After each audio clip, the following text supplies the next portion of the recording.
So joining us this morning is Gina Roberts with Arizona Clean Elections to talk about what we can expect on Tuesday and, of course, and the crazy months ahead. Gina, I'm sure you're looking forward to the crazy months ahead. It's already been crazy. Can it get crazier? So first of all, let's start, and for folks at home, kind of explain what is the Arizona Clean Elections Commission? Sure. So Clean Elections, we serve as the state's nonpartisan voter education agency. So that essentially means that voters tasked us to provide unbiased, nonpartisan, non-influential, just basic factual voter education across the entire state. It's made up of a 5-member committee? That's right. We have a 5-member commission, and they are bipartisan, so that helps to ensure that all of the information we put out is completely nonpartisan. Okay. All right, so Gina, let's talk about tomorrow. Obviously, it is primary day. There's a lot going on.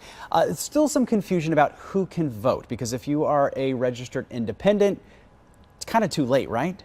No, you can Not still too late. vote See, tomorrow. look, I'm You getting can the still facts vote. wrong. Yeah, I'm glad you're here, Gina. I ran in on Friday, and they waited for me. I got there at 6:59. Oh, right. Okay, great. That was you. That was you that held them up. Thank you, by the way. Thank you. Yes, so independent voters can absolutely vote tomorrow. They just need to go, show up to the polls, bring their ID, and they need to tell the poll worker which party ballot that they want to vote. Because as an independent, you can only choose one. So any voter can show up tomorrow if they haven't voted yet. Polls are open from 6 a.m. to 7 p.m. Just bring your ID with you and you can cast your ballot. So let's talk about, as we look ahead, if Kamala Harris were to pick like a Mark Kelly. Yes. What does that do to our system in Arizona, and what happens next after that? Sure. Well, it depends if Senator Kelly decides to resign, because he does not have to. So the United States Constitution does not require that he has to resign to run. So it's up to him if he decides to do that. If there is a resignation, then what happens next is the governor will actually appoint somebody to fill that vacancy. She'll appoint somebody of the same party, and that person will serve until the next general election. At that point, at that next general election in 2026, we will have an election. The person that wins will serve out the remainder of Senator Kelly's terms, because remember, our U.S. senators, they have a 6-year term limit. Yeah, it's a long time.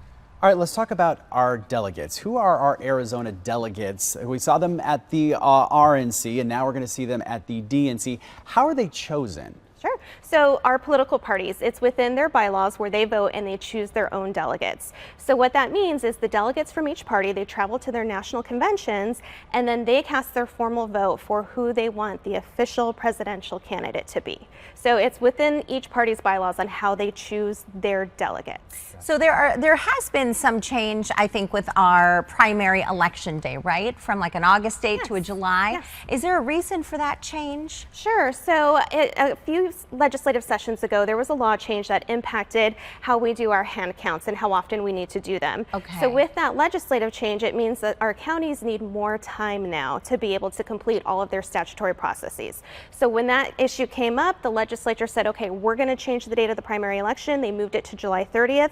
So now our counties have the time that they need to be able to perform those post-election hand counts. Gina, going back to the voting thing, if folks maybe got a ballot in the mail, Yes. it's still sitting on their nightstand. Or I guess not your nightstand. Where do you keep Coffee it? Maybe like coffee table. Maybe it's your late night reading. Maybe it's still in the mailbox. Let's say you want to vote tomorrow. Can you bring that to one of the polling stations, or can then you just refill out a ballot at a polling station? Sure, you can do either. So if you want to take your ballot that you've already voted, make sure that you sign that affidavit envelope. It's very important, otherwise it's not going to count. And then you can drop it off at any voting location or drop box in your county. If you're going to a voting location, this is a great part, you don't have to wait in line. So just bypass those lines, walk right in, the poll worker will show you the drop box for it, and then you're good to go. If you received an early ballot but you don't have it anymore and you still want to vote, that's okay. You can still show up on election day and the poll worker will give you a ballot. Or they'll go in just cancel out that other one. Or going at 6:59. I'm sure they loved that. They're like, oh, time to call. Oh, here comes We want Celeste. every voter. I'm like, I'm so sorry. And then he goes, aren't you the woman on Fox 10? And I was like, oh my gosh, yes, I am. I'm so sorry. Gina, wonderful to see you. Thank you so much for having me. coming in. We Real quick, appreciate Gina, it. do you have a website that folks can go to get all this information? We do. azcleanelections.gov. You can go and you can find all the voting locations for tomorrow. Awesome. Okay. You're a wealth All of right. knowledge. Yes, Thank you she very is. much.